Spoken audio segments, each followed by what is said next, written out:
Now, let's try to continue with our problems.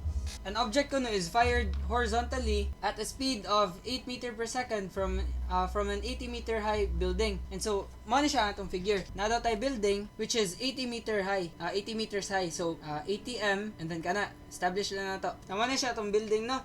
And then an object kuno is fired horizontally at a speed of 8 meter per second from diri sa top. So meaning, let's zoom in. Let's draw our mga axes. So balig kani siya ang atong y and then kani ang atong x. However, wala tay y component ani sa atong velocity.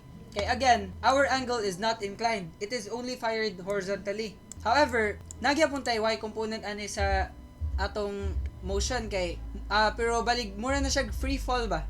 Ma-reduce siya into a free falling problem ra. And so if ato ni siyang tan-awon conceptually ba, wala joy component ang atong y.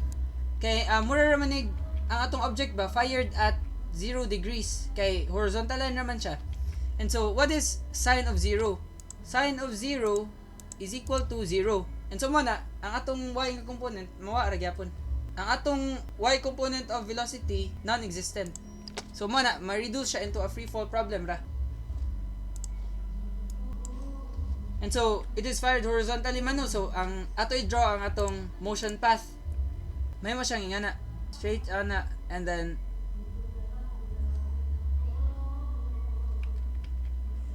munaog siya anto diri sa ubos sa building.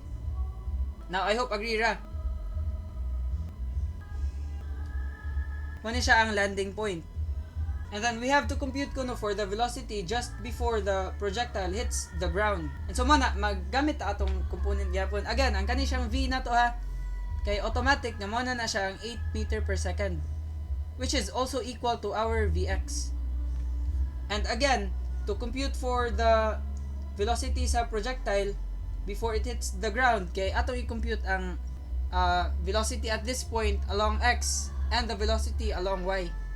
Kay again, along y, mo change man atong velocity tungod sa acceleration nga gi-cause sa gravity ba. So let's try to compute for this one. What we will first compute is ang time that it will take from this point padung diri. Now let's just use our y relation kay naman tay y nga distance which is 80. And so mahog siya nga 80 is equal to VIT plus 1/2 80 squared.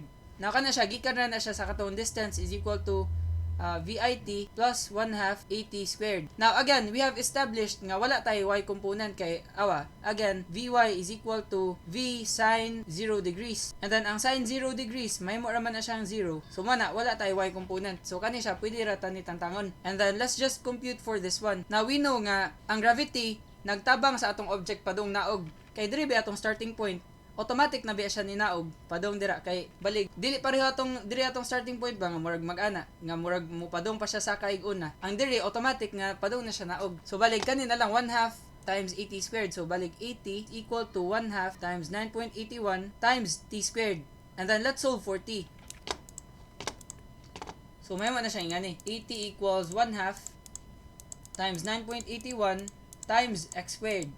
And then shift solve, mo na siya. Ang answer na to 4.04 or 4.039 na lang ato ibutang. Kana siya. And so let's try to compute for the velocity, final velocity along y ug along x at this point. Now we will simply use kato siyang VF, diri na lang VF is equal to VI plus 80. Kay again, na-solve naman nato ang t that it will take from diri padung dira. So balig first along x along x our VF will be mo na siya atong unknown and then our VI will be along x mo man ni siya atong VX kaning 8. So 8 plus the acceleration which is 0 along x kay wala man nag-accelerate atong object. Gipatiran raman siya at a speed of 8 meter per second, wala siya nag-accelerate. So times 0 times time nga 4.039. And so wala ra may usab ana kani siya ba kay 0 times kani nga value 0 ra magyapon. So ang VF nato along x, let's just label that as VFX 8 ra gyapon, 8 meter per second. Now I hope agree ra ta na. And then also we have to compute for VFY. Now ang VFY is equal to VI gyapon plus 80. However, wala tay VI. Kay again, ang atong VY, kuan man, 0. So, ang atong VFY, mahimong 0 plus, ang acceleration is 9.81 multiplied by the time, which is 4.039. 4.039. And so, ato nang input sa atong calculator.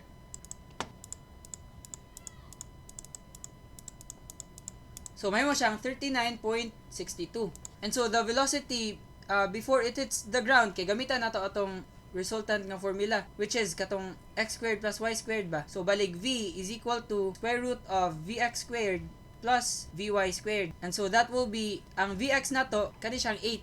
So 8 squared plus kani siyang vy nato, which is 39.62. So 39.62 squared. And then kana siya mahimo na siyang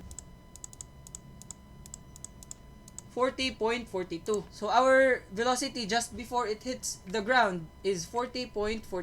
And then ang unit kay meter per second. And so mani, ato'y batalan diri, 40.42 meter per second. Now sir, how will we compute for the angle of impact? Ang imong bata na is you will use the tangent relation. Tangent theta is equal to opposite over adjacent. Now, ingani ang itsura sa atong figure ana. This will be v, this will be vy, and then this will be vx. And then this will be theta. And so tan theta is simply equal to opposite, which is vy 39.62 over the adjacent nga side, which is vx.